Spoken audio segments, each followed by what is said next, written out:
আজকে আমাদের আলোচ্য বিষয় জল সংরক্ষণ। অর্থাৎ আমরা জানি যে আমাদের পরিবেশের জলের যোগান কিন্তু সীমিত, পানীয় জলের যোগান কিন্তু সীমিত। সেই জলকে আমরা কিভাবে সংরক্ষণ করব আমাদের জন্য, আমাদের ভবিষ্যৎ প্রজন্মের জন্য, সেইটা নিয়েই কিন্তু আজকে আমাদের আলোচ্য বিষয়। প্রথমে জেনে রাখি যে বৃষ্টির জল মাটিতে পড়ে কি হয়। বৃষ্টির জল মাটিতে পড়ে কি হয় না, বৃষ্টির জলের বেশিরভাগটাই বাষ্প হয়ে যায়।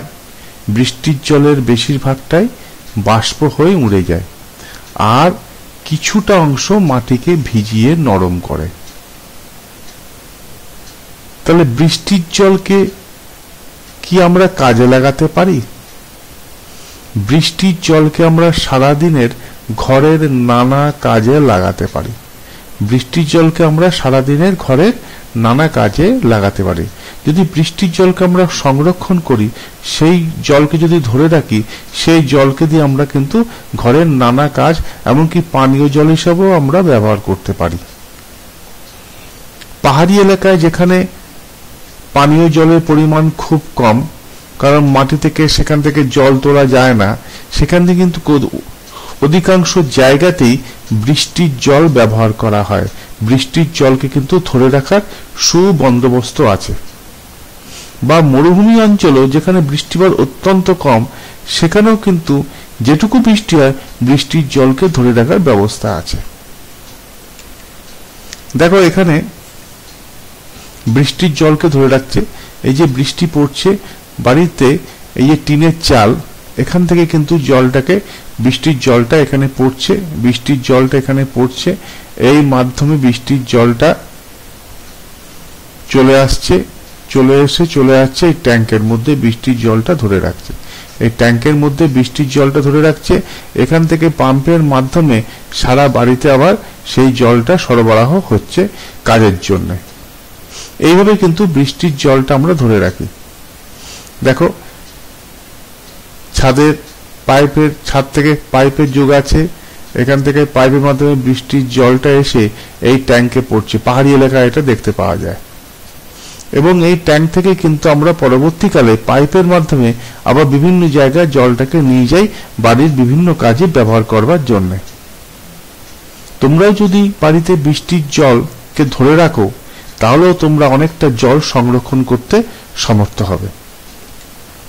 দেখো বৃষ্টির জল ধরে রাখছে, পাইপের মাধ্যমে ছাদ থেকে আসছে, এসে এই ট্যাঙ্কে কিন্তু জমা হচ্ছে। ঠিক আছে, এই যে বৃষ্টির জল, rain water use for life, অর্থাৎ রেইন মানে বৃষ্টি, ওয়াটার মানে জল, বৃষ্টির জল, ইউজ মানে ব্যবহার করো, ফর লাইফ জীবনের জন্য বৃষ্টির জলকে ব্যবহার করো।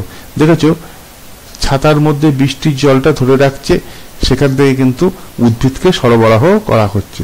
এটা হচ্ছে একটা সিম্বল যে জলকে সংরক্ষণ করো। তাহলে বৃষ্টির জল কি ভালো? প্রথম দিকের বৃষ্টির জলে সামান্য অ্যাসিড মেশানো থাকে, সেই জলকে বাদ দিয়ে পরের দিকের জলকে ধরলে আমরা বিভিন্ন কাজে লাগাতে পারি। প্রথমেই আকাশের মেঘ থেকে প্রথম দিকে যে বৃষ্টির জলে সামান্য অ্যাসিড মেশানো থাকে, সেই জলকে বাদ দিয়ে পরের দিকে জলকে ধরলে আমরা বিভিন্ন কাজে লাগাতে পারি। অর্থাৎ এখানে যে বৃষ্টির জলটা, আকাশের মেঘ থেকে যে বৃষ্টির জল প্রথম দিকের জলে খানিকটা অ্যাসিড থাকে, সেটা বৃষ্টির প্রথম দিকের বৃষ্টিটা ধরবে না। খানিকটা বৃষ্টি হওয়ার পরে পরবর্তী যে বৃষ্টিটা হয়, সেই বৃষ্টির জলকে কিন্তু আমরা ধরে রেখে বাড়ির কাজে লাগাতে পারি। বৃষ্টির জল আমরা বাড়িতে কিভাবে সংরক্ষণ করি না, দেখালাম ছবিতে। ছাদের যে জল পাইপ দিয়ে পড়ে, টিনের চালে যে জল পড়ে, সেই জলকে ধরে ন্যাকড়া দিয়ে ছেঁকে কিন্তু আমরা সংরক্ষণ করতে পারি। তাহলে কি হলো না, ছাদের যে জল পাইপ দিয়ে পড়ে, সেই জলকে ধরে ন্যাকড়া দিয়ে ছেঁকে আমরা সংরক্ষণ করি, তাই না?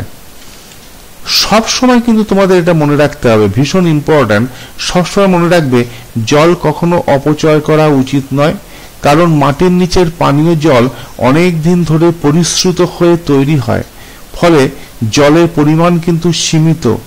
জল অত্যাধিক এবং অকারণে অপচয় করলে ভবিষ্যতে তোমরাই পানীয় জলের অভাবে বিপদে পড়বে। সেই জন্যে জলকে বুঝে শুনে ব্যবহার করা উচিত। তোমরা কিন্তু একটা জিনিস মনে রাখবে, তোমরা ভবিষ্যতের নাগরিক, কখনো জলকে অতিরিক্ত অপচয় করবে না, কারণ জল কিন্তু আমাদের খুব অল্প, মাটির তলার জল কিন্তু খুব অল্প পরিমাণে আছে, যে জলটা আমরা খাই, পান করি। সেই জলকে যদি আমরা প্রয়োজনের অতিরিক্ত খরচ করি বা যেখানে দরকার নেই সেই সব জায়গায় যদি সেই সব জল ব্যবহার করি, তাহলে কিন্তু সেই জলের পরিমাণটা কমে যাবে। ভবিষ্যতে কিন্তু তোমরাই বিপদে পড়বে, আমরাই বিপদে পড়ব, পানীয় জল কিন্তু তখন আর পাওয়া যাবে না। সেই জন্যে মাটির নিচের জলকে খুব সাবধানে ব্যবহার করা উচিত।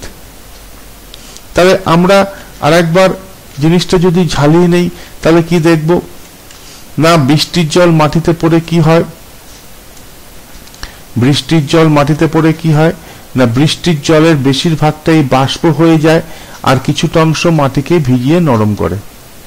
বৃষ্টির জলকে আমরা কি কাজে লাগাতে পারি? বৃষ্টির জলকে আমরা সারাদিনে ঘরের নানা কাজে লাগাতে পারি। বৃষ্টির জল কি ভালো? প্রথম দিকের বৃষ্টির জলের সামান্য অ্যাসিড মেশানো থাকে, সেই জলকে বাদ দিয়ে পরের দিকের জলকে ধরলে আমরা বিভিন্ন কাজে লাগাতে পারি।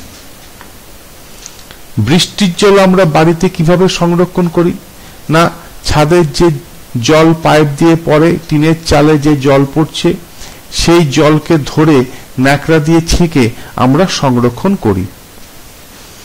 সবসময় মনে রাখতে হবে, এটা হচ্ছে খুব ইম্পর্ট্যান্ট, যে জল কখনো অপচয় করা উচিত নয়, কারণ মাটির নিচের পানীয় জল অনেকদিন ধরে পরিশ্রুত হয়ে তৈরি হয়, ফলে জলের পরিমাণ কিন্তু সীমিত, জলের পরিমাণ কিন্তু সীমিত।